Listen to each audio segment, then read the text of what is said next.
আজকে আমরা নতুন একটা চ্যাপ্টার শুরু করব।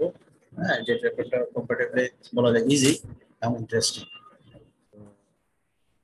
সবাই সুন্দর মনে করতে স্ক্রিন শেয়ার দিচ্ছি।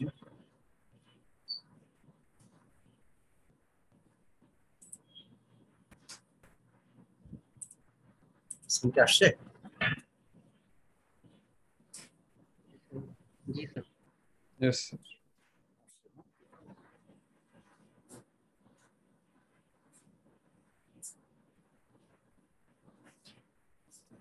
দেখা যাচ্ছে না স্ক্রিন? হ্যালো। জি স্যার, জি দেখা স্যার, যাচ্ছে। দেখা হ্যাঁ যাচ্ছে। হ্যাঁ হ্যাঁ, সরি, থ্যাংক ইউ। আচ্ছা, আমরা আজকে যে চ্যাপ্টারটা শুরু করবো এটা হচ্ছে ট্রানজিয়েন্ট হিট কন্ডাকশন। আমরা লাস্ট ক্লাস পর্যন্ত যেটা দেখে আসছি সেটা হচ্ছে স্টেডি স্টেট। স্টেডি স্টেট কি সেটা আমরা জানি, ট্রানজিয়েন্ট কি সেটা আমরা জানি, কারণ আমরা ফ্লুইড মেকানিক্সে পড়ে আসছি। তো ট্রানজিয়েন্ট যেটা হচ্ছে সময়ের সাথে যেটা ডিপেন্ডেন্ট, টাইম ডিপেন্ডেন্ট যেটা, আর স্টেডি স্টেট যেটা টাইম ইন্ডিপেন্ডেন্ট, মানে সময়ের সাথে কোনো জিনিসের কোনো পরিবর্তন ছিল না। আজকে আমরা যেটা শুরু করবো সেটা হচ্ছে টাইম ডিপেন্ডেন্ট এবং ট্রানজিয়েন্ট প্রবলেম যেটা।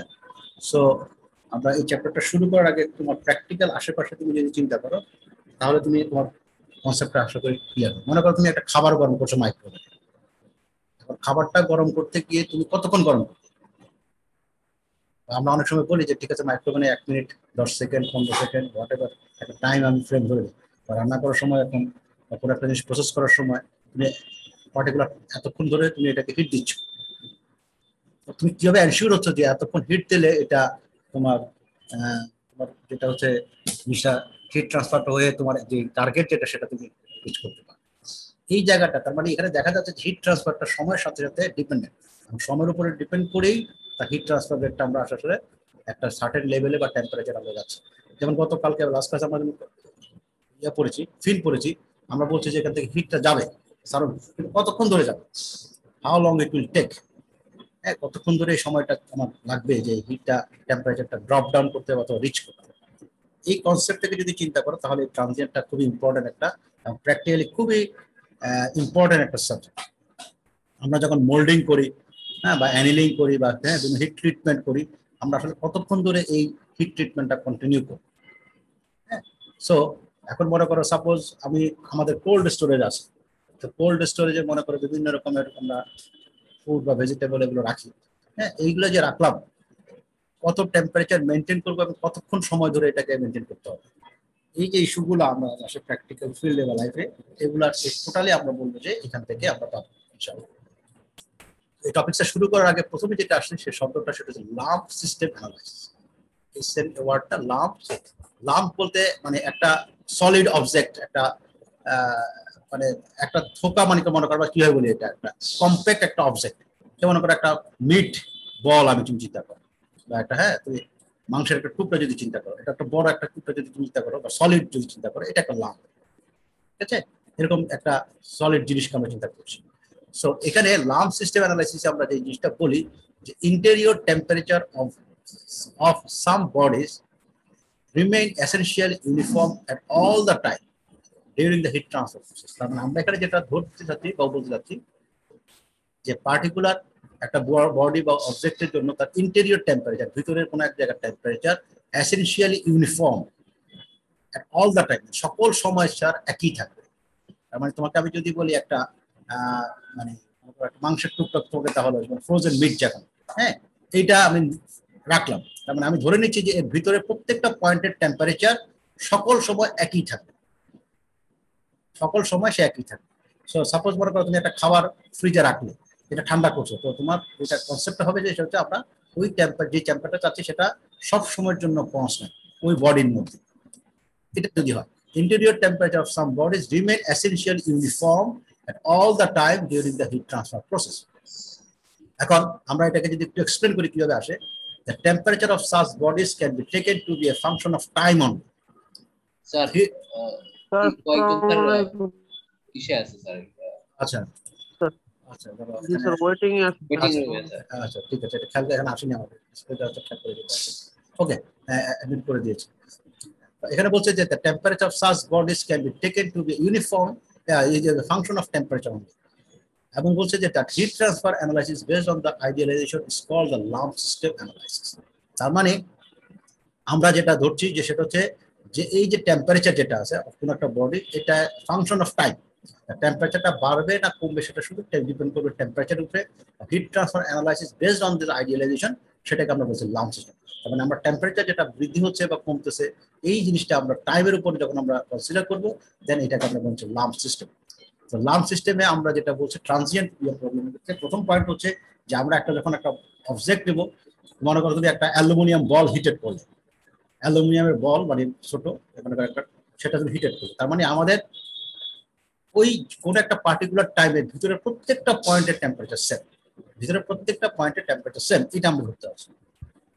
এবং সেটা আমরা কিভাবে হিসেব করবো, সেটা হচ্ছে টাইমের উপরে।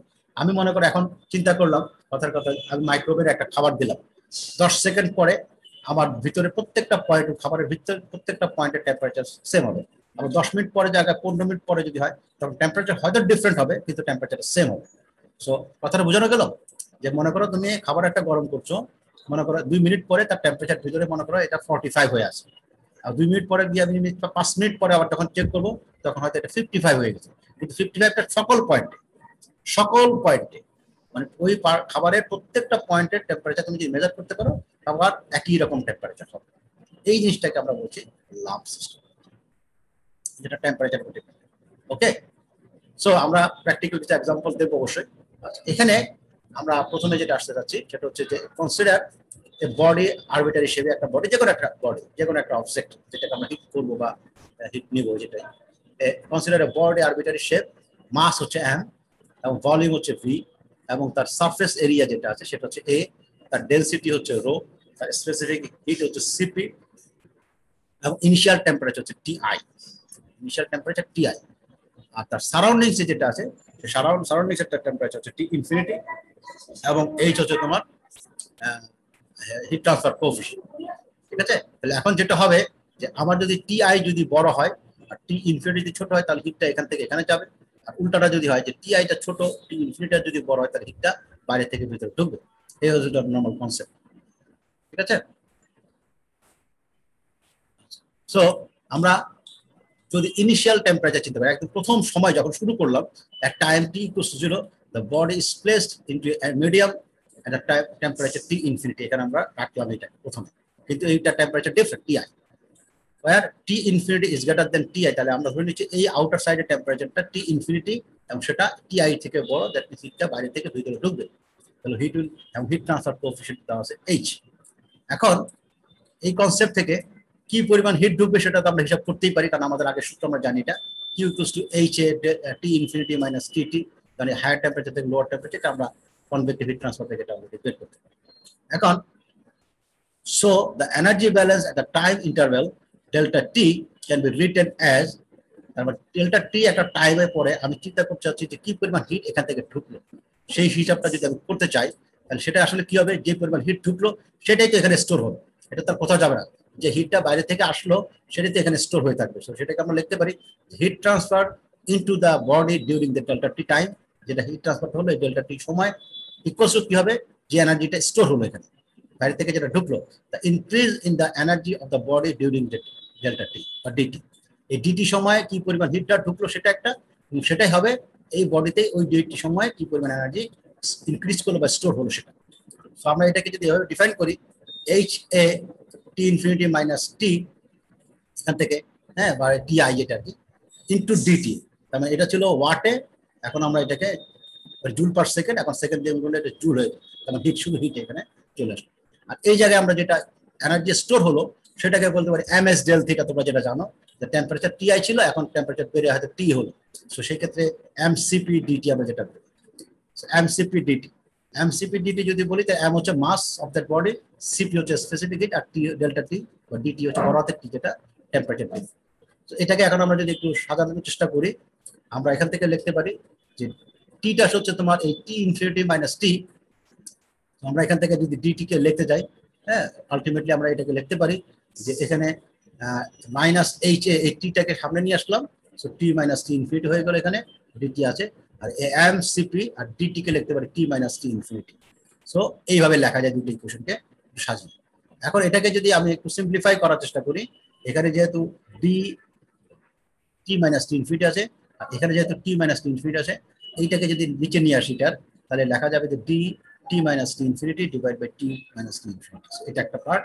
আর বাকি সবাইকে আলাদা জায়গায় অন্য পাশে নিয়ে আসলে এখানে রয়ে গেছে মাইনাস এইচ এ, এখান থেকে ডিভাইড বাই এম সিপি এখানে চলে আসলো, আর এখান থেকে তোমার থাকতেছে এই ডিটি। সো আলটিমেটলি এই ইকুয়েশনটা এতটুকু পর্যন্ত আসবে। এটা আসার পরে এখন আমরা এটাকে যদি আরেকটু সাজাই তাহলে এটা তো একইভাবে রয়ে গেছে। এখানে লেখা যায় এইচ এ, এম কে লেখা যায় কি, ভরকে লেখা যায় ডেনসিটি ইন্টু ভলিউম, এটাকে লেখা যায় মানে রো ইন্টু ভি সমান মাস, সেই হিসাবে আমরা রো সিপি লিখলাম। এটা ডিটি হয়ে গেছে। ছোট হাতের টিটা হচ্ছে টাইম, বড় হাতের টি হচ্ছে টেম্পারেচার।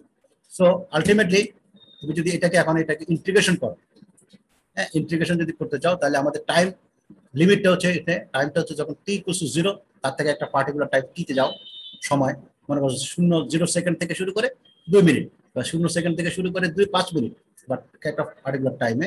এবং কি হবে তখন ইনিশিয়াল টেম্পারেচার টিআই থেকে পার্টিকুলার টাইমে তার টেম্পারেচার হবে টিটি। সো সেই ক্ষেত্রে আমরা এইটাকে যদি ইন্টিগ্রেট করি উপরের লাইনটাকে, এখানে আমার ভাষা যেখানে আছে, তাহলে এটা লং দিয়ে লেখা যায় এবং লিমিট বসানোর হলে টি পার্টিকুলার টি সময় পরে, মানে এই 5 মিনিট বা 10 মিনিট বা 1 মিনিট বা 1 ঘন্টা তার সময় তার temperature minus T infinity divided initial temperature minus T infinity, এটা লিমিট বসানোর পরে একই অবস্থায় সেই টাইমটা হচ্ছে টি সময়। So H minus H A rho V CP আর তার সাথে হচ্ছে ছোট হাতের টি টাইম, এটাকে ইন্টিগ্রেশন করলে এই ফর্মে চলে আসে। এটাকে তুমি এখন যদি সাজানোর চেষ্টা করো আরেকটু অন্যভাবে, লনটাকে সরিয়ে দিয়ে, তাহলে টি টেম্পারেচার জিনিসটা এখানে লিখলাম, লনটাকে অ্যান্টি লন করলে সময় E to the power minus something আসছে সেটা। এখানে আমরা যেটা করেছি এই পুরো H A rho V CP এটাকে ছোট হাতের বি দ্বারা প্রকাশ করা হচ্ছে, ছোট হাতের বি। তো বি সমান হচ্ছে H A rho V CP, ঠিক আছে। এইটার এককটা হচ্ছে পার সেকেন্ড, এটার এককটা হচ্ছে পার সেকেন্ডে আসে। এটাকে যদি মানগুলো সব বসানো হয় তাহলে এটার একক আসবে পার সেকেন্ডে। এখন তাহলে আমরা কি পেলাম, আমরা পেলাম এই একটা জিনিস ইকুয়েশন 1, এটা হচ্ছে একটা টেম্পারেচার প্রোফাইল, তার সাথে সময়ের সাথে। এখানে তুমি একটু খেয়াল করে দেখো বি যেটা আছে সেটা হচ্ছে একটা কনস্ট্যান্ট, যে এইচ হচ্ছে একটা constant value, heat transfer coefficient, A হচ্ছে এরিয়া, হ্যাঁ, আর রো হচ্ছে তোমার ডেনসিটি, ভি হচ্ছে ওই বডির বা অবজেক্টের ভলিউম, আর সিপি একটা হচ্ছে স্পেসিফিক হিট। আলটিমেটলি এই বিটা একটা কনস্ট্যান্ট হয়ে যায় পার্টিকুলার একটা অবজেক্টের জন্য। সো আমি যদি এখানে এটাকে দেখি, এটা একটা ইকুয়েশন দ্বারা করানো হলো। এইটাকে আমাদের একটু অ্যানালাইসিস করি যে B is a positive quantity whose dimension is a time inverse 1, that means per সেকেন্ডে। আর মাইনাস বি যেটা আছে সেটাকে যদি ইনভার্স করা যায় তাহলে এটা একক হয়ে যাবে সেকেন্ড, এবং তখন এটাকে বলা হচ্ছে টাইম কনস্ট্যান্ট। বি ইনভার্স যদি আমরা করি তখন এটার 1/সেকেন্ড এটা সেকেন্ড হয়ে যাবে, তখন এটাকে বলা হচ্ছে টাইম কনস্ট্যান্ট। এই ইকুয়েশনটা আমাদের চলে, এই ডেফিনিশন আমাদের চলে আসে। এখন আমরা যদি 1 নম্বর ইকুয়েশনটা একটু খেয়াল করি,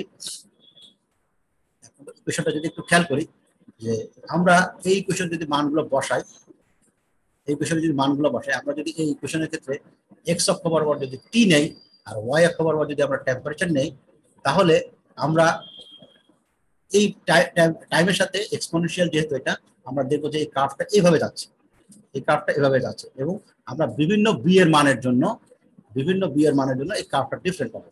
তবে মনে করেন একটা বি1, একটা বি2, একটা বি3, দেখা যাচ্ছে যে এই কার্ভটা একটা মান বি3তে এটা একদম ভার্টিক্যাল অ্যাক্সিসের কাছাকাছি চলে আসছে, বি1 এ এটা অনেকটা ফ্ল্যাটের মতো হয়ে যাচ্ছে। শোনা যাচ্ছে তো কথা? জি স্যার।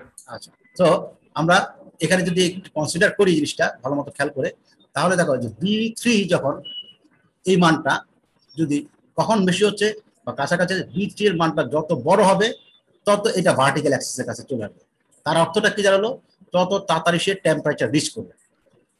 স্যার একটা কোশ্চেন ছিল। হ্যাঁ স্যার কোশ্চেনটা হলো যে আমরা ম্যাথমেটিক্স করে আমরা বি এর মান যদি নেগেটিভ ভ্যালু আসে, সেক্ষেত্রে আমরা যখন গ্রাফটা আঁকবো তখন কি গ্রাফের নেগেটিভ ভ্যালু গুলো দিব নাকি নেগেটিভ ভ্যালু পজিটিভ করে তারপরে বসাবো? এখানে না, এখানে তুমি পজিটিভ তোমার যেটা আছে সেটাই বসাবো, পজিটিভ করার কোনো দরকার নেই, অ্যাজ ইট ইজ বসাবো, ঠিক আছে।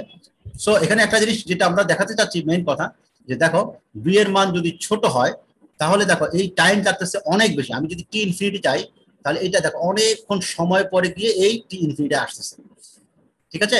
আর বি এর মানটা যদি বড় হয় তাহলে এটা অল্প সময় লাগতেছে। তার মানে এই মানটার উপর ডিপেন্ড করতেছে তোমার কত তাড়াতাড়ি গরম হচ্ছে অথবা কত তাড়াতাড়ি ঠান্ডা হচ্ছে, মানে হিট ট্রান্সফার রেটটা কত দ্রুত হচ্ছে। তার মানে বি এর মান যত বড় হবে তত তুমি অল্প সময়ের মধ্যে একটা জিনিসকে হিটের করে একটা টেম্পারেচার নিতে পারবে, অ্যাচিভ করতে পারবে। সাপোজ তোমাকে আমি একটা অ্যালুমিনিয়ামের বল দিলাম, বললাম যে এটা এখন 30 ডিগ্রি আছে, এটাকে 100 ডিগ্রি করো। তার মানে এই বি এর মানের উপর ডিপেন্ড করবে তার সে কতটুকু তাড়াতাড়ি যাবে। বি এর মানটা কিভাবে হিসাব করবো?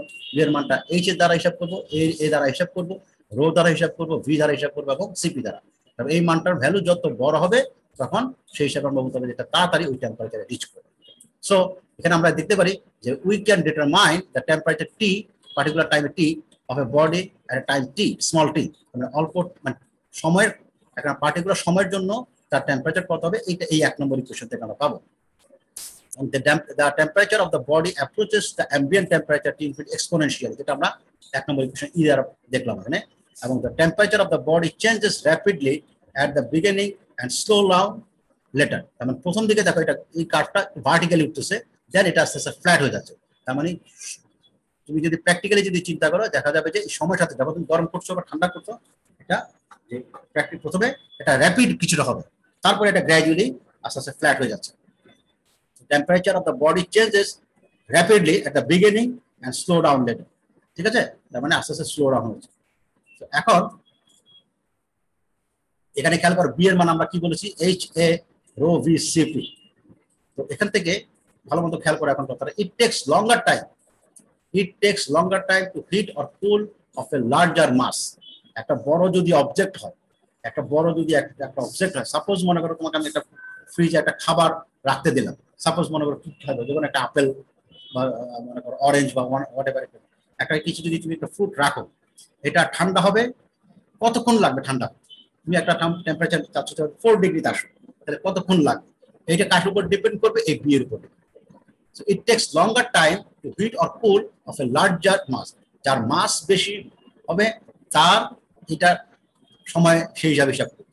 So the rate of heat transfer between the body and its surroundings can be written as, আমরা যেটা জানি যে কনভেক্টিভ হিট ট্রান্সফার সেখান থেকে, এবং সো আমরা এখান থেকে এইভাবে হিট কন্টেন্ট আমরা এইভাবে হিসাব করি এমসিপি ডেটা করে করি। তো মেন কথা যেটা হচ্ছে যে যার মাস বেশি হবে তার সময় বেশি, it take longer time to heat or cool of a larger মাস।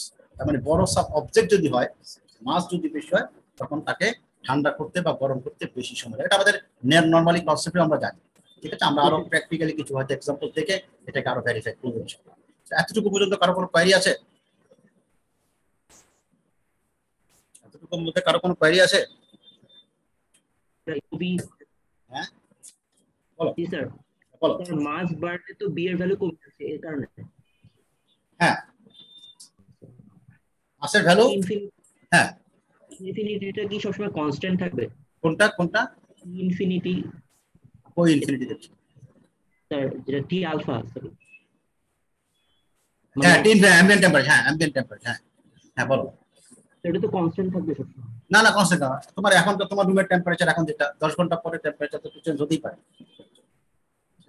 ঠিক আছে, এখানে দেখো এখানে আরো কিছু ইস্যু আছে, আমি আসতেছি গ্র্যাজুয়ালি। তবে আপাতত এতটুকু যেটা হচ্ছে যে আমরা যে মাস যদি বড় হয় তাহলে সেক্ষেত্রে আমাদের এই টেম্পারেচারটা সময়টা বেশি লাগে। ঠিক আছে, এখন আমরা কিভাবে এটা আসলে বুঝবো যে আমাদের এই আমরা করতে পারবো বা এটা, এখন আমরা এদের কিছু ক্রাইটেরিয়া আছে, এই ক্রাইটেরিয়ার উপর বেসিস করে লাম্প সিস্টেম আমরা যেটা ওয়ার্ডটা ইউজ করলাম তার কিছু ক্রাইটেরিয়া আছে, এবং এই ক্রাইটেরিয়াটা ফুলফিল করার জন্য আমরা কতগুলো জিনিস নিয়ে আসছি। মেইনলি এগুলো হচ্ছে তোমার ক্যারেক্টারিস্টিক্স বা আমরা আলাদা কিছু নাম, বাউন্ডারি ডাইমেনশনলেস নাম্বার। এখানে তো প্রথম যে ক্রাইটেরিয়াটা আমরা যেটা ডিফাইন করি সেটা হচ্ছে ক্যারেক্টারিস্টিক্স লেন্থ, এবং এই ক্যারেক্টারিস্টিক্স লেন্থটা এলসি। এখানে দেখো এলসি কিন্তু কনফ্লিক্ট, আমরা কিন্তু এর আগে ফিনের ক্ষেত্রে এলসি বলতে বলছে কারেক্টেড লেন্থ, এখানে এলসি বলতে বোঝাচ্ছে কিন্তু ক্যারেক্টারিস্টিক্স লেন্থ। এটা মাথায় রাখো, এলসি ইকুয়ালস হচ্ছে ভলিউম ডিভাইড বাই এরিয়া।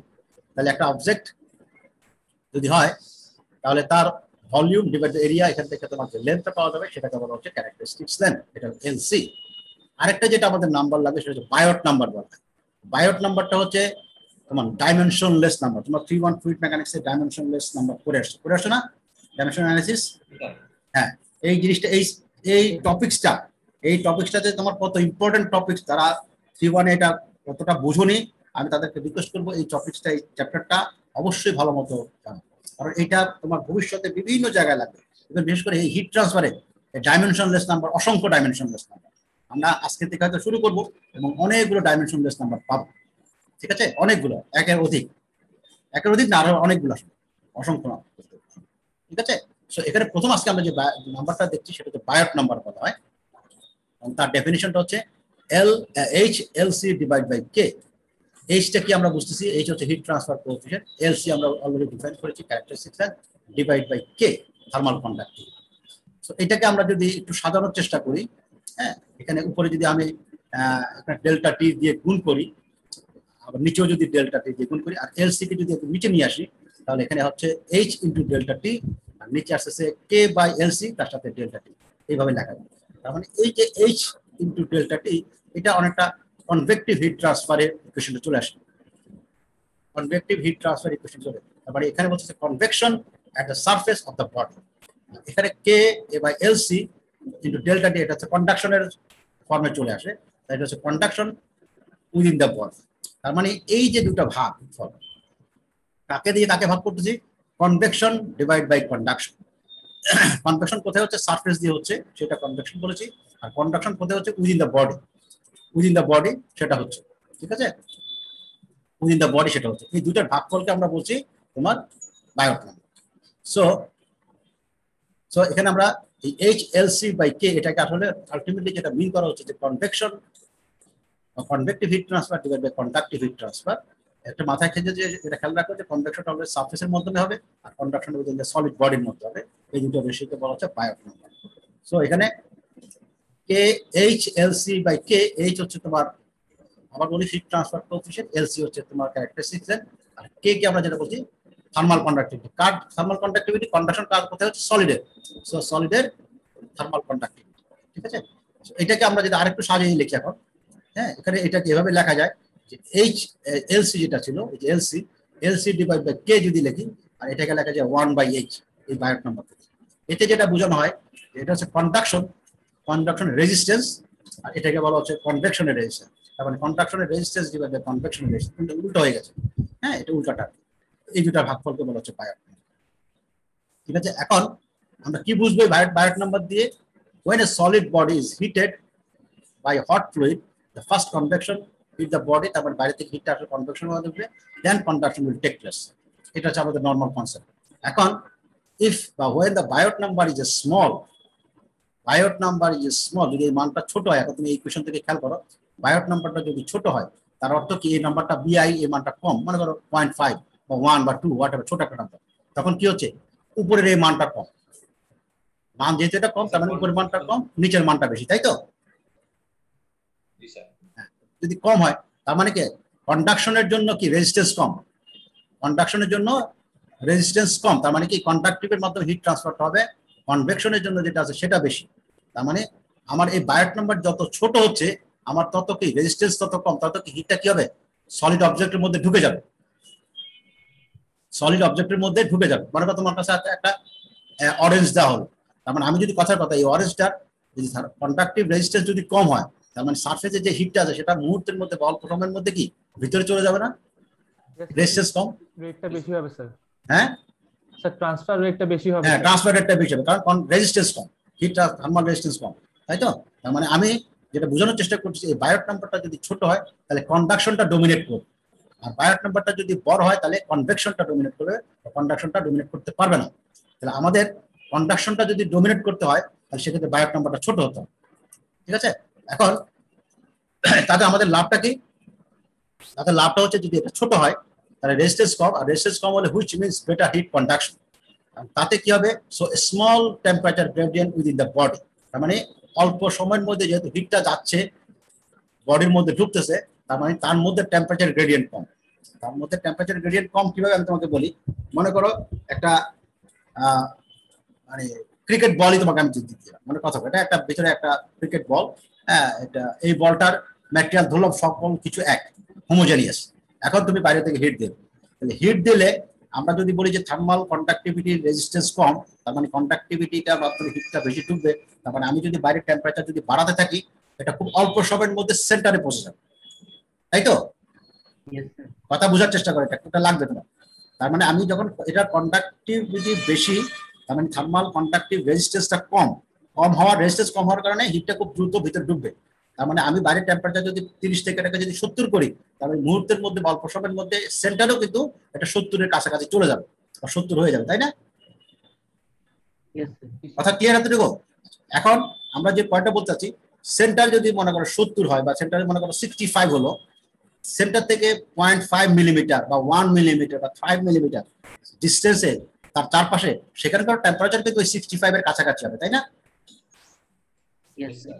তার মানে কি, আমি যদি এখন বলি যে পার্টিকুলার দুটো পয়েন্ট চিন্তা করলাম, একটা সেন্টার ধরলাম, কথার কথা একটা সেন্টার পয়েন্ট ধরলাম, তার থেকে 3 মিলিমিটার পাশের একটা পয়েন্ট ধরলাম, এই দুজনের মধ্যে টেম্পারেচারের পার্থক্যটা কি হবে? খুবই কম হবে, তাই তো? কারণ যেহেতু হিটটা খুব দ্রুত প্রপাগেট করছে, ভিতরে যাচ্ছে এবং কন্ডাক্টিভিটি মানে রেজিস্ট্যান্স অনেক কম, তার মানে সকল জায়গায় একই টেম্পারেচার থাকার সম্ভাবনা, এবং যদি পার্থক্য থাকে সেটা কি হবে? খুবই কম। এই জন্য এই লাইনটা এখানে বলা হয়েছে। সো লাস্ট লাইনটা, the small temperature gradient within the body, তার মানে আমার সেন্টার যদি 65 হয়, তার পাশে 65 না হলে হয়তো 65 এর জায়গায় 66 হবে বা 64 হবে, কিছু একটা হবে, মানে গ্রেডিয়েন্টটা খুব কম হবে, ঠিক আছে, যদি এই বিআই এর মান বা বায়োট নাম্বারটা যদি স্মল হয়। আর আর অন্যভাবে যদি চিন্তা করো, if Biot number is equals to 0, যদি এটা 0 হয়, তার মানে কি হলো? এই ইকুয়েশনটা এটা খেয়াল করো, বায়োট নাম্বার যদি এটা 0 হয়, তার মানে কনভেকশন অনেক বেশি হয়ে যাবে, তার মানে কন্ডাকশন এখানে রেজিস্ট্যান্স নেই, থিওরিটিক্যালি এটার মধ্যে কোনো রেজিস্ট্যান্স নাই। থিওরিটিক্যালি রেজিস্ট্যান্স নেই বলতে কি, এটা 0, উপরের পার্টটা এলসি বাই কে, এটা 0। কে 0 কখন হবে? যখন এলসি বাই কে কখন 0 হবে? যখন কে এর মানটা কি ইনফিনিটি হবে। কে এর মানটা এখানে ইনফিনিটি, তার মানে থার্মাল কন্ডাক্টিভিটি যদি ইনফিনিটি হয়, ইনফিনিটি মানে কি, এটা তুমি দিচ্ছ বাইরে, মুহূর্তের মধ্যে হিটটা সেন্টারে চলে গেল। তুমি টেম্পারেচার বাড়াচ্ছ এখানে 40 থেকে 30 থেকে 70, মুহূর্তের মধ্যে টেম্পারেচারটা সেন্টারও 70 হয়ে যাবে, এবং শুধু সেন্টারে না, সকল পয়েন্টে 70, মানে এটা একই ম্যাটেরিয়াল। ওই বলের প্রত্যেকটা স্ফিয়ারের প্রত্যেকটা পয়েন্টে তোমার একই টেম্পারেচার হয়ে যাবে। কথাটা ক্লিয়ার হচ্ছে? একটা কোশ্চেন ছিল স্যার, হ্যাঁ। কন্ডাকশন আর কনভেকশন দুইটাই তো রিলেটেড স্যার। যদি কন্ডাকশন বেশি হয় তখন তো ইকুয়েশন অনুযায়ী কনভেকশনটা কমে যাবে। না, আমরা না, এখানে আবার তুমি ভুল করলে একটা কথা। দেখো আবার ছবিটা দেখো, এখানে দেখো, তুমি এখানে ভুল করে ফেলছো। আবার দেখো এখানে এই ছবিটা খেয়াল করো, এই ছবিতে আমরা এখান থেকে হিটটা ঢুকলো, এখান থেকে ঢুকার পরে এই মুহূর্তের মধ্যে এই সেন্টারে চলে আসছে, এই জায়গাটা কন্ডাকশন হচ্ছে। আমরা এখানে দেখিয়েছি, দেখো একটা হচ্ছে কনভেকশনের মাধ্যমে এখান থেকে আসলো, আসার পরে এখান থেকে কন্ডাকশন যাবে, যেটা আসতেছে সেটাই ঢুকতেছে। তার মানে আমি যখন মনে করো সারফেস থেকে টেম্পারেচারটা বাড়ালাম, এই সারফেসের টেম্পারেচারটা বাড়ালাম, এটা মনে করো প্রথমে ছিল ইনিশিয়ালি টিআই, এখন এখানে এটার কারণে এখানে কনভেকশনের মাধ্যমে এটা টিআই থেকে এটা মনে করো বা এটা টি হলো, এই টিটা তাহলে মুহূর্তের মধ্যে এখানে চলে আসবে না কন্ডাকশনের মাধ্যমে? Yes sir. আমি সেটাই বলছি, আমরা এই কন্ডাকশন পার্টটা নিয়ে বলছি যে এখান থেকে যেটা আসবে সেটাই তো এর মধ্যে যাবে, যাবে কত, সেটা খুব কত তাড়াতাড়ি যাবে, সেটা হচ্ছে বায়োট নাম্বারের উপর ডিপেন্ড করে। বায়োট নাম্বার যদি খুব ছোট হয়, তাহলে অল্প সময়ের মধ্যেই সেখানে চলে আসবে। আচ্ছা, যখন কনভেকশন কনসিডার করব তখন কনভেকশন না হলে কন্ডাকশনটা হবে কিভাবে? না, কনভেকশন তো সেটাই তো বলছি, কনভেকশন হয়েই তো হিটটা সারফেসে আসবে, কনভেকশন হয়ে তো হিটটা সারফেসে যায়, এখন সারফেস থেকে ভিতরে ঢুকতেছে, আমি সেই জায়গায় কথা বলছি, সারফেস থেকে এখন হিটটা ভিতরে ঢুকতেছে, কন্ডাকশন। কথা বোঝা গেল? আমি তোমার পয়েন্ট বুঝেছি, তুমি বলছো যে স্যার এখানে কনভেকশন না হলে তো কন্ডাকশন হবে না, তাই তো বলছো তুমি বারবার। হ্যাঁ, তোমার লজিকটা হচ্ছে যে কনভেকশন না হলে তো কন্ডাকশন হবে না। আমরা এখানে বলছি যে কনভেকশনটা কি হবে, এখানে যখন সারফেসের টেম্পারেচারটা বাড়তেছে, এই যে আমি আবার ছবিটাতে আসি, মানে স্যার আমরা মানে কনসিডার করলে একটাকেই করতে হবে। হ্যাঁ, কন্ডাকশন না না না না না না, তুমি কনসেপ্ট ক্লিয়ার করো। আমরা এখানে মনে করো এই যে কন্ডাকশন হচ্ছে, এই যে কন্ডাকশন, এখন মনে করো সাপোজ এখান থেকে এই বডিটার মধ্যে যে সারাউন্ডিংস থেকে যে হিটটা আসলো, এই কনভেকশনটা হয়ে তো সে এই সারফেসে আসছে, এখন এই ভিতরে ঢুকতেছে। এখন তো আমি বলছি যে কনভেকশন ডিভাইড বাই কন্ডাকশন, এই মানটা যাই হোক না কেন, এইচ এর মান যাই হোক না কেন, এই কে এর মান যদি তোমার ইনফিনিটি হয়, তাহলে আলটিমেটলি এটার ফলাফলটা কি হবে? এই টেম্পারেচার এখানে সারফেসে যা, ভিতরে তা, ইউনিফর্ম। Yes sir. তাই তো কথা? Yes sir. ঠিক আছে, কন্ডাক্টিভিটি কে এর মান যদি ইনফিনিটি হয়, তার মানে এই সারফেসে এখানে টেম্পারেচার সাথে সাথে এই মুহূর্তের মধ্যে টেম্পারেচার এটাই এখানে চলে আসবে, কারণ ইনফিনিটি কন্ডাক্টিভিটি। ইয়েস। ঠিক আছে, এখানে তখন এইচ এর মানটাই আনা, তখন আমি আসলে আলটিমেটলি কাকেই এমফাসাইজ করছি, কে এর মানটাকে। কে এর মান যত বেশি হবে, এই বায়োট নাম্বার তত কমবে, কে এর মান যত বেশি হবে বায়োট নাম্বার কমবে। একটা কোশ্চেন ছিল স্যার। হ্যাঁ, স্যার সাপোজ দুইটা ডিফারেন্ট ম্যাসের অবজেক্টের বায়োট নাম্বার 0, সেক্ষেত্রে হিট ট্রান্সফার রেটটা কিসের কোন ভেরিয়েবলের উপর নির্ভর করবে? দুটারই বায়োট নাম্বার সেম। হ্যাঁ, দুইটারই বায়োট নাম্বার সেম কিন্তু ম্যাস ডিফারেন্ট। হ্যাঁ, সেক্ষেত্রে মানে হিট ট্রান্সফার রেটটা কোন ভেরিয়েবলের উপর নির্ভর করবে? মানে তুমি হ্যাঁ তখন ভলিউমের উপরে। ভলিউম, হ্যাঁ ভলিউম, ঠিক আছে। সো এখন আমরা যেটা বলতে চাচ্ছি, তাহলে ফাইনালি আমরা এখানে যেটা ডিফাইন করলাম যে বায়োট নাম্বার যদি 0 হয় তাহলে সেটা কি হবে, মুহূর্তের মধ্যেই টেম্পারেচারটা ভিতরে ঢুকবে এবং সেক্ষেত্রে ওই অবজেক্টের প্রত্যেকটা পয়েন্টের টেম্পারেচার সেম হবে, ইউনিফর্ম হবে, ঠিক আছে।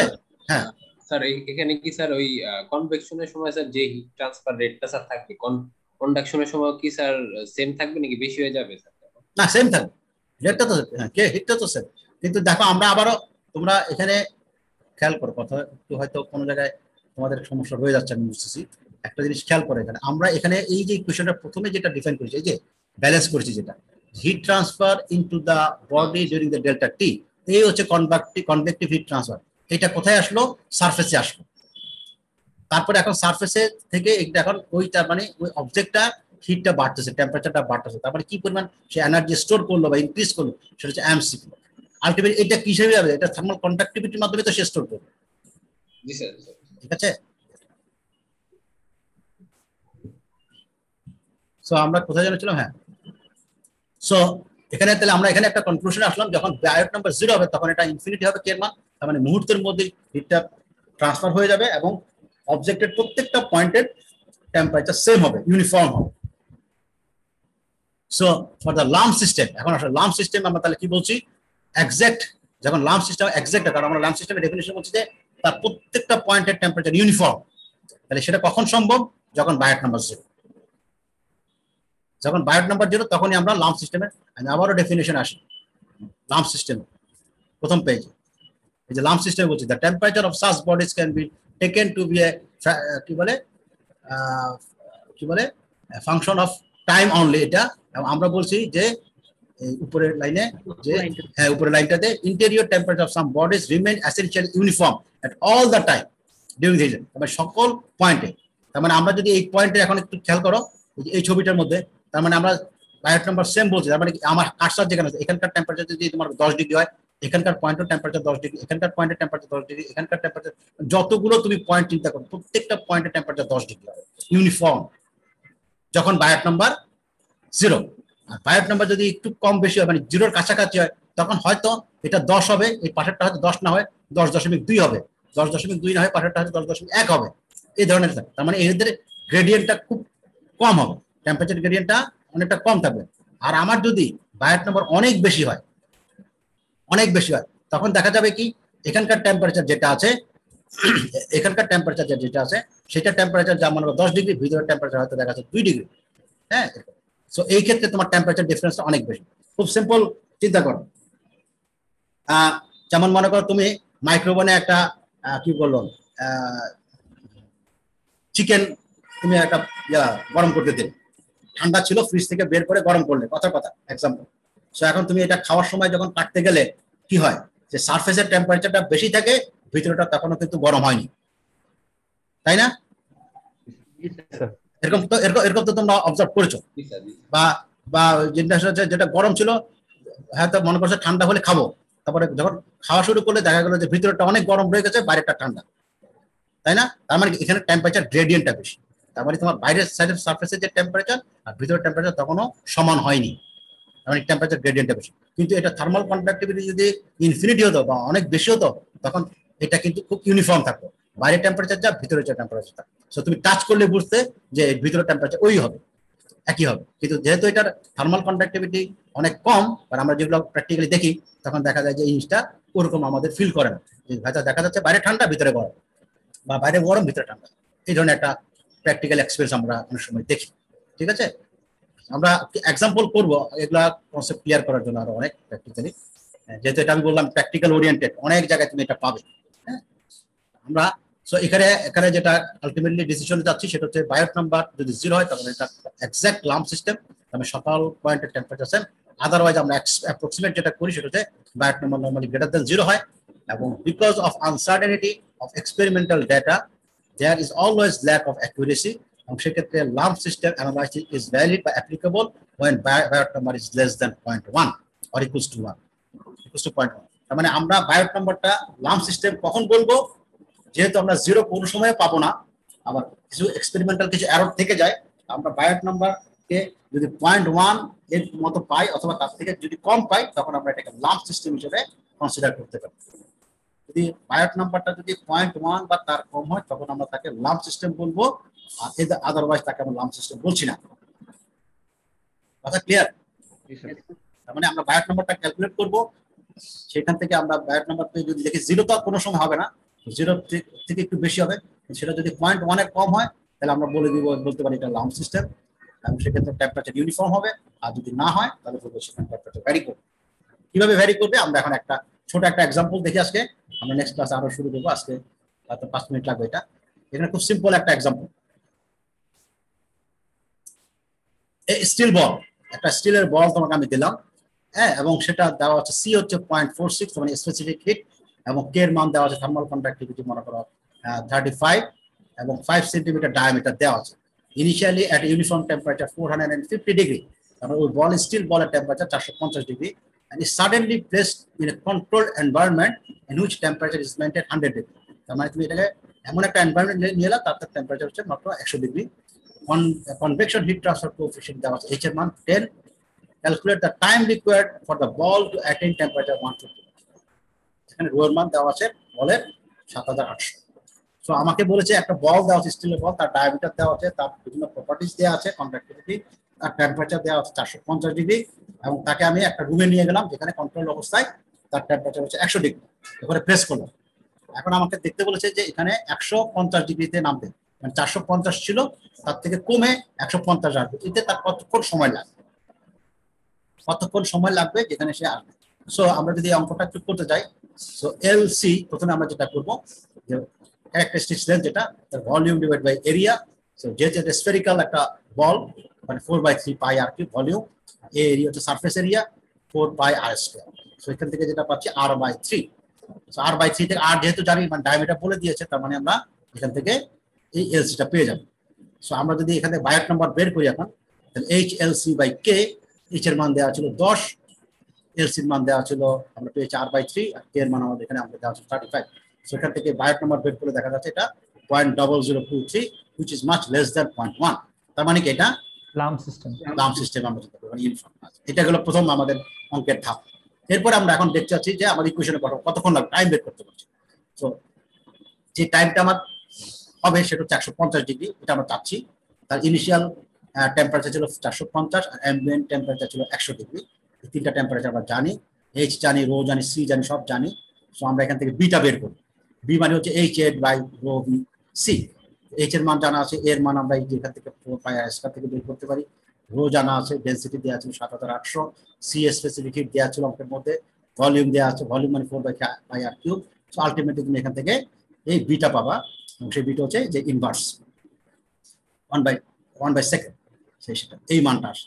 সো তুমি যদি এখান থেকে বসাও, এখানে টি এর মান জানো, বড় হাতের টি 150, ছোট বড় হাতের টি ইনফিনিটি মানে অ্যাম্বিয়েন্ট টেম্পারেচার 100, ইনিশিয়াল টেম্পারেচার 450। এই মানগুলো বসালে বি এর মান যদি পেয়েছি সেটা বসাও, তাহলে স্মল টিটা পেয়ে যাবো। স্মল টিটা হচ্ছে কি টাইম, টাইমটা কত 5819 সেকেন্ড। তো 5819 সেকেন্ড মানে হচ্ছে কত, এটাকে ঘন্টাতে কনভার্ট করলে 1 ঘন্টা 62, 1.62 আওয়ার্স, 4 ঘন্টার বেশি লাগে। হ্যাঁ স্যার, হ্যাঁ রোল 82 কারেন্ট চলে গেছিল স্যার, এখন জয়েন করতে চাচ্ছি। আচ্ছা, আজকে আমি বুঝতেছি আজকে এখানে আমার এখানে দেখাচ্ছে না, অন্যান্য দিন দেখায় আর কি, যে ওয়েটিং রুমটা আজকে এখানে দেখাচ্ছে না, আমার ওখানে দেখাচ্ছে। স্যার একটা কোয়েশ্চেন ছিল স্যার। হ্যাঁ বলো। স্যার দুইটা material sir Biot number sir একদম একই হয়, এবং স্যার ওদের যদি সবকিছু আইডেন্টিক্যাল হয়, মানে ডাইমেনশন থেকে শুরু করে সবকিছু, তাহলে স্যার ওদের মধ্যে কোনো হিট ট্রান্সফার হবে না? এর মধ্যে মানে স্যার দুইটা পাশাপাশি অবজেক্ট রাখলাম স্যার, এদের মধ্যে এদের Biot নাম্বার দুইটা তো তখন একই অবজেক্ট হিসেবে থাকবে। স্যার এটা Biot নাম্বার যদি একই হয়, তাহলে তো দুটোর মধ্যে একইভাবে হিট ট্রান্সফার হবে, একইভাবে যাবে। মানে স্যার তখন হিট ট্রান্সফার 0 হবে স্যার? কেন 0 হবে? কারণ স্যার সবকিছু সেম স্যার, কারণ পাশাপাশি বলতে তুমি কি বলছো এটা বলো। মানে স্যার একটা একটা পাশাপাশি রাখলাম, এখন যদি স্যার এটা এদের মধ্যে মানে মানে এই যে আমার কাজটা এখানে একটা বল রাখলাম আর এই পাশে একটা বল রাখা এরকম, ইয়েস স্যার। তাহলে তো সেটা আলাদা। এটা তো দুটো ইন্ডিভিজুয়াল জিনিস হয়ে গেল। আচ্ছা স্যার, বুঝতে পারছি। ঠিক আছে, স্যার একটা কোশ্চেন ছিল, হ্যাঁ বলো। এখানে অ্যাম্বিয়েন্ট টেম্পারেচারটা ইন জেনারেল চেঞ্জ হবে স্যার, কিন্তু এখানে তো আমরা সবসময় 100 ধরতেছি, তার মানে এটা একটা এখানে কিছু মানে লিমিটেশন তো থাকবে, মানে এই ফর্মুলাতে মানে এক্সাক্ট যে আমার টাইমটা আমি বের করতে পারবো এরকম? আমি আপনার প্রশ্নটা বুঝেছি স্যার। না স্যার, স্যার মানে প্রথমে 450 ছিল, আমার ফাইনাল টেম্পারেচার হচ্ছে 150। হ্যাঁ। তো স্যার মানে অ্যাম্বিয়েন্ট টেম্পারেচার 100, হ্যাঁ। তো যখন আমার হিট ট্রান্সফারটা হবে তখন তো মানে বলের যে টেম্পারেচার ওটাও চেঞ্জ হবে, অ্যাম্বিয়েন্ট টেম্পারেচারটাও চেঞ্জ হবে। না, অ্যাম্বিয়েন্ট টেম্পারেচার চেঞ্জ হবে না তো, অ্যাম্বিয়েন্ট এটা হিট সিঙ্কের মতো, হিট সোর্সের মতো। আচ্ছা, জি স্যার। হ্যাঁ, তোমরা থার্মোডাইনামিক্স পড়ে আসছো না, সাগরের মধ্যে এক ফোঁটা পানি দিলে কিছু হবে? কিছু হবে না, তাই না? মানে অ্যাম্বিয়েন্ট টেম্পারেচার, আমি এখানে হিট সোর্স একটা রাখলাম, এখানে বাতাসের মধ্যে হিটটা যাচ্ছে, বাতাসের টেম্পারেচার মতো চলে যেতে পারবে আমাদের আনলেস মিটার যদি এনক্লোজ করে। অ্যাম্বিয়েন্ট এটা তো 100 হবে, 100 থেকে বাড়বে, অ্যাম্বিয়েন্টই থাকে। ঠিক আছে, আচ্ছা স্লাইডটা স্যার ক্রাইটেরিয়া ফর মানে ক্রাইটেরিয়া যে স্লাইডটা ছিল এর আগের স্লাইডে একটু যেতে পারবেন? হ্যাঁ এর আগের স্লাইডটা স্যার একটু স্ক্রিনশটটা নিব। এটা আমি শিট দিয়ে দেবো, তোমাদের স্ক্রিনশট নেওয়া লাগবে না। সো আমরা এরপর আরেকটা অঙ্ক করবো, এটা দেখো একটু ডিফারেন্ট অঙ্ক, তোমাদের হয়তো যেমন কনসেপ্ট দেখা যাবে। মনে করো এই অঙ্কটা আমরা এখন আরেকটা অঙ্ক করতে যাচ্ছি, যে হচ্ছে a person is found dead at 5 p.m. in a room whose temperature is 20 degree. একটা মানুষ ডেড বডি পাওয়া গেছে একটা রুমে বিকাল 5টার সময়, তার body temperature 20 degree. Temperature of the body, রুমের temperature 20 degree. The temperature of the body is measured 25 degree when found, and the heat transfer coefficient estimated H equals to 8. Modeling the body as a 30 centimeter diameter and 1.7 meter long cylinder. Estimate the time of the death of that person. তার মানে একটা রুমে একটা মানুষের dead body পাওয়া গেল বিকাল 5টায়, এবং ওই সময় রুমের টেম্পারেচার ছিল 20 ডিগ্রি, এবং তার বডি টেম্পারেচার মেজার করে দেখা গেল তার বডি টেম্পারেচার 25। এখন আনুষঙ্গিক সবকিছু বলে দেওয়া হচ্ছে, আমাকে বলতে বললো যে এই মানুষটা আসলে কখন মারা গেছে। জীবিত অবস্থায় কি 35 ডিগ্রি ছিল? না, যখন পাওয়া গেছে, when found, যখন তাকে পাওয়া গেছে 5টার সময় পাওয়া গেছে, তখন যখন তার পাওয়া গেছে তখন রুমের টেম্পারেচার 20 ডিগ্রি, তার বডি টেম্পারেচার 25। ঠিক আছে, এখন আমাকে হিসাব করতে বলছে সে কতক্ষণ আগে মারা গেছে। ঠিক আছে, আমাকে এখানে হিট ট্রান্সফার কোএফিশিয়েন্ট বলে দেওয়া আছে, এবং মানুষটাকে আমাকে কনসিডার করতে বলছে, মডেল করতে বলছে এভাবে, মানুষটাকে আমি ধরে নেব একটা 30 সেন্টিমিটার একটা ডায়ামিটার এবং 1.7 মিটার লং একটা সিলিন্ডার। এটা আমরা একটা অ্যাপ্রক্সিমেট একটা বডিটাকে আমি ধরে নিচ্ছি, যে একটা হ্যাঁ যে ডাইমেনশনটার জন্য 30 সেন্টিমিটার ডায়ামিটার এবং 1.7 মিটার লং সিলিন্ডার হিসেবে। এই হিসাবে যদি চিন্তা করি তাহলে এই মানুষটা কখন মারা গেছে এটা বের করতে হবে। Estimate the time of the death of the person. ঠিক আছে, তাহলে আমরা প্রথমে এই হিউম্যান বডি যেটা মানুষটা আছে তার বডিটাকে আমরা একটা সিলিন্ডার হিসেবে কল্পনা করছি, এবং আমরা জানি যেটা consider that the person was healthy, এটা যদি ধরে নেই, এবং body temperature was 37 degree centigrade when died। আমরা ধরে নিচ্ছি যে মানুষটা যখন জীবিত ছিল এবং সে হেলদি ছিল, এবং তার temperature normally, body temperature normally যেটা থাকে একটা স্বাভাবিক মানুষের, তার 37, এটা আমরা জানি। এবং আমরা এটাও জানি মডেলিং এর জন্য যে এক সকল মানুষের বা আমরা একটা অ্যাভারেজ হিউম্যান বডির জন্য এর মধ্যে প্রায় 72% ওয়াটার থাকে বাই মাস। আমাদের বডি প্রায় 72% হচ্ছে মাস আর ওয়াটার। তো সেক্ষেত্রে এই পুরো সিলিন্ডারটা যেটা আমরা চিন্তা করছি তার প্রপার্টিস ওয়াটারের প্রপার্টিস হিসেবে আমরা কনসিডার করতে পারি।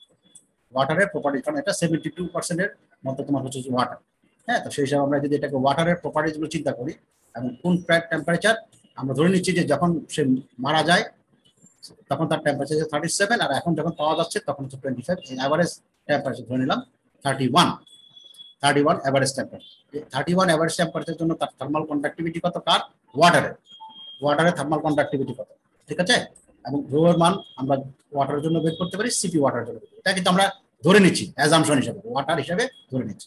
সো এখন আমরা অঙ্কটা করতে পারি, কারণ আমাদের আগের অঙ্কের ক্ষেত্রে বলে দিয়েছিল স্টিল বল, তো সেখানে প্রপার্টিস দেওয়া ছিল, এখানে কিন্তু কোনো বলে দেয়নি যে কে। কিন্তু আমরা যেহেতু একটা হিউম্যান বডি, আমরা ধরে নিচ্ছি একটা হিউম্যান বডি নরমালি 72% যেহেতু ওয়াটার থাকে বাই ওয়েট, তাহলে সেক্ষেত্রে আমরা ওয়াটারের প্রপার্টিস নিচ্ছি। সো এখন আমরা এভারেজটা বাই করলে আমরা স্বাভাবিক। বুঝি নাই। এভারেজের কারণটা স্যার, এভারেজের কারণটা তো আমরা আসলে 37 ছিল, এটা তো স্বাভাবিক অবস্থায়, আর এখন পাচ্ছি 25। আমরা তো 37 তো আমরা ধরতে পারছি না, কারণ এটা তো 37 ওই সময়ের জন্য হিসাব করা যাচ্ছে না।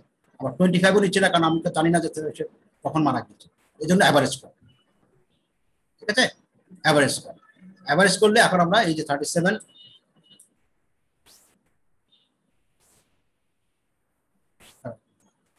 এখন আমরা অ্যাভারেজ করলাম, তাহলে এগুলো প্রপার্টি। তারপরে আমরা যেটা করলাম আগের মতো এলসি বের করলাম। এলসি বের করলাম মানে কি, ক্যারেক্টারিস্টিক্স সেটা বের করে দেখলাম।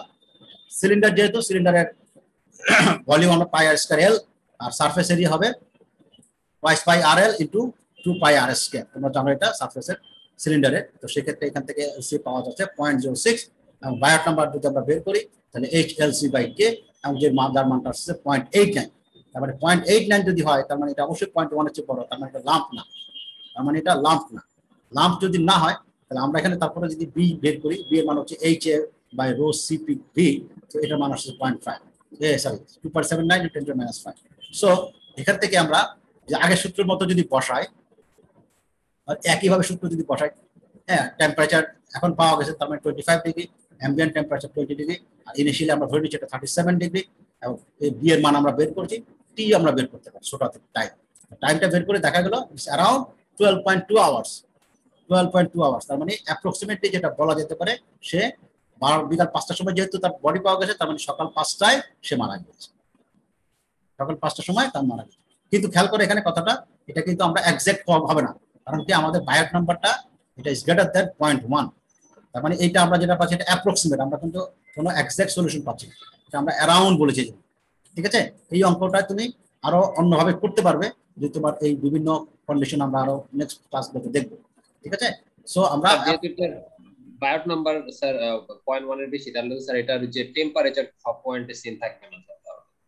বুঝি আরেকবার একটু, সরি স্যার এটা তো স্যার বায়োট নাম্বারের 0.1 এর বেশি, স্যার এই জন্য স্যার ওই এটার টেম্পারেচারটা স্যার বডির সব প্রত্যেকটা পয়েন্টে তো স্যার সেম থাকবে না তাহলে। হ্যাঁ, সেটা অবশ্যই থাকবে, অবশ্যই থাকবে, অবশ্যই থাকবে। এই জন্য আমরা অ্যাপ্রক্সিমেট বলেছি। তো যখন কোনো পুলিশের যখন ইয়ে হয়, ফরেনসিক যখন কোনো ইয়ে হয়, তখন কিন্তু তারা অনেকটা এই ধরনের একটা ক্যালকুলেশন করে, হ্যাঁ, তাদের সূত্র দেওয়া আছে বা তারা হিসাব করে বলে দেয় যে এটা অ্যাপ্রক্সিমেটলি ডেড বডিটা যেহেতু পাওয়া গেছে এত আগে মারা গেছে, 3 ঘন্টা 10 ঘন্টা 15 ঘন্টা হোয়াটএভার। ঠিক আছে, এভারেজ না করলে তো স্যার প্রবলেম নেই, যদি স্যার 37, হ্যাঁ হ্যাঁ, না এভারেজ না করলে 37 দিয়ে করলে প্রপার্টিজ গুলো চেঞ্জ হবে, প্রপার্টিজ গুলো চেঞ্জ হলে এটা তোমার এই মানটাও চেঞ্জ হবে। তাহলে স্যার এভারেজটা করা হচ্ছে কারণ এখানে মানে লাম্প নাকি এটা বোঝার জন্য? হ্যাঁ, আমরা এভারেজটা করা হচ্ছে কারণ আমি তো এই 25 এ যে মারা গেছে বা টেম্পারেচার তখন তো মারা গেছে তা তো না, আবার যে 37 যখন 37 ছিল তখন তো আমি ধরছি না, এই জন্য অ্যাপ্রক্সিমেট একটা এভারেজ টেম্পারেচার। তাহলে এটা আমরা আগে ডিসাইড করছি, মানে পরে মানে বায়োট নাম্বারটা বের বায়োট করলাম। নাম্বারটা আমরা তো হিসাব করছি, বায়োট নাম্বার তো এখানে তোমার কোনো টেম্পারেচারের কোনো হিসাব নেই, যেখানে আমরা থার্মাল কন্ডাক্টিভিটি যেটা আসছে সেটা তো একটা কনস্ট্যান্ট ভ্যালু, হ্যাঁ, ওই টেম্পারেচার। আর এই আমরা এভারেজ টেম্পারেচার কোথায় ইউজ করছি তাহলে স্যার, কোন পয়েন্টে? এখানে কোন পয়েন্ট? এখানে শুধু এই যে কে এর মানটা হিসাব করছো, আর এই বি এর জন্য হিসাব করছো না, পুরোটা বি এর জন্য। মানে স্যার আমরা ওই এভারেজ টেম্পারেচারের জন্য কে এর মানটা কাউন্ট করছি, দেন হ্যাঁ। এটা ইউজ করছি। হ্যাঁ, এটা ইউজ করেছি। আর এখানে তোমার এই যে রো ইউজ করেছো, এখানে এই যে সিপি ইউজ করেছো। তো কে রো আর সিপি এর ভ্যালুগুলো কি 31 ডিগ্রি সেলসিয়াস এর জন্য আসছে? হ্যাঁ, এটা হ্যাঁ 31 এর জন্য আসছে। তার এটা কি ওয়াটার, যেহেতু 72% ওয়াটার থাকে এই জন্য আমরা ওয়াটারটা ধরবো। হ্যাঁ দেবে, হ্যাঁ আমরা এটা ধরে নিচ্ছি। তুমি ওয়াটার না ধরে তুমি আরো প্র্যাকটিক্যাল যদি ওরিয়েন্টেড কোনো কিছু ইনফরমেশন থাকে তাহলে সেইভাবে তুমি বের করতে পারো যে প্রপার্টিজ কি হবে। হ্যাঁ, কিন্তু আমরা অ্যাপ্রক্সিমেট অঙ্ক বোঝানোর জন্য আমরা বলছি যেটা যেহেতু 72% আমরা ধরে নিচ্ছি এটা। আমরা এই ধরনের আরো কিছু অঙ্ক করবো, যেমন মনে করো তোমাকে একটা ফ্রুট দেওয়া হলো, একটা ফ্রুটের জায়গায় দেখা যাচ্ছে ব্যাকসাইড ফ্রুটের ক্ষেত্রে কন্টেন্টটা হচ্ছে আসলে ওয়াটার, বেশিরভাগ কন্টেন্টটা হচ্ছে ওয়াটার, তার মধ্যে আরো বেশি যেগুলো থাকে সেগুলো হচ্ছে সামান্য পরিমাণ, যার কারণে টেস্ট ফ্লেভার এটা সেটা আসে, কালার আসে এটা আসে সেটা আসে, কিন্তু মেন কন্টেন্টটা কিন্তু করছি কারণ হচ্ছে আমার পাইসি 25 আর নরমাল ডিগ্রি 37, এখন মারা গেছে দুইটার মাঝখানে। হ্যাঁ হ্যাঁ, এটা এভারেজ অবশ্যই, এটা এভারেজ অবশ্যই। ঠিক আছে, আর কোথাও ইউজ হয় না এই টেম্পারেচারটা ফর্মুলা? না এখানে এই অঙ্কে আর কোথাও নেই, নিচের স্লাইডটাতে কি শুধু প্রপার্টিজ, শুধু প্রপার্টিজ। ঠিক আছে, লাস্টের স্লাইডটা। ঠিক আছে, সো এখানে তোমার এই যে 43.860 এটা তোমার আসছে এই টেম্পারেচার, এটা কি বলে টাইম। ক্লিয়ার এতটুকু? সো আমরা নেক্সট ক্লাসে এটার আরো ডিটেইলস দেখব। আমরা এখানে আজকে যেটা দেখলাম মেইনলি সেটা হচ্ছে যে আমরা লাম্প সিস্টেমটা মেইনলি বললাম, এবং সেক্ষেত্রে লাম্পের যে ক্রাইটেরিয়া আছে সেগুলো বললাম, ডায়োড নাম্বার ইস্যুটা বললাম, এবং আমরা কিভাবে করতে হয়। আমরা নেক্সট ক্লাসে আরো এক্সাক্ট সলিউশন যেটা কিভাবে বের করতে হয় সেটা দেখব, ঠিক আছে? এক্সাক্ট সলিউশন আমরা যেটা সেটা বের করতে চেষ্টা করবো, যে একেবারে মানে আমার যেহেতু ইন্ডাস্ট্রিয়াল অ্যাপ্লিকেশন থাকবে, তার মানে আমার এরকম অ্যাপ্রক্সিমেট দিয়ে চলবে না এটা। হ্যাঁ, এরকম এর হয়তো এটা 5 PM এর জায়গায় যদি AM এর জায়গায় যদি 6 PM হয়, হ্যাঁ, এই অ্যানালাইসিসে হয়তো খুব একটা সমস্যা হবে। কিন্তু আমার যখন ম্যানুফ্যাকচারিং প্রসেসে বা কোনো একটা ইন্ডাস্ট্রিয়াল অ্যাপ্লিকেশনে 10 মিনিটও যদি চেঞ্জ হয়, দেখা যাবে যে অনেক সমস্যা হয়ে যাবে।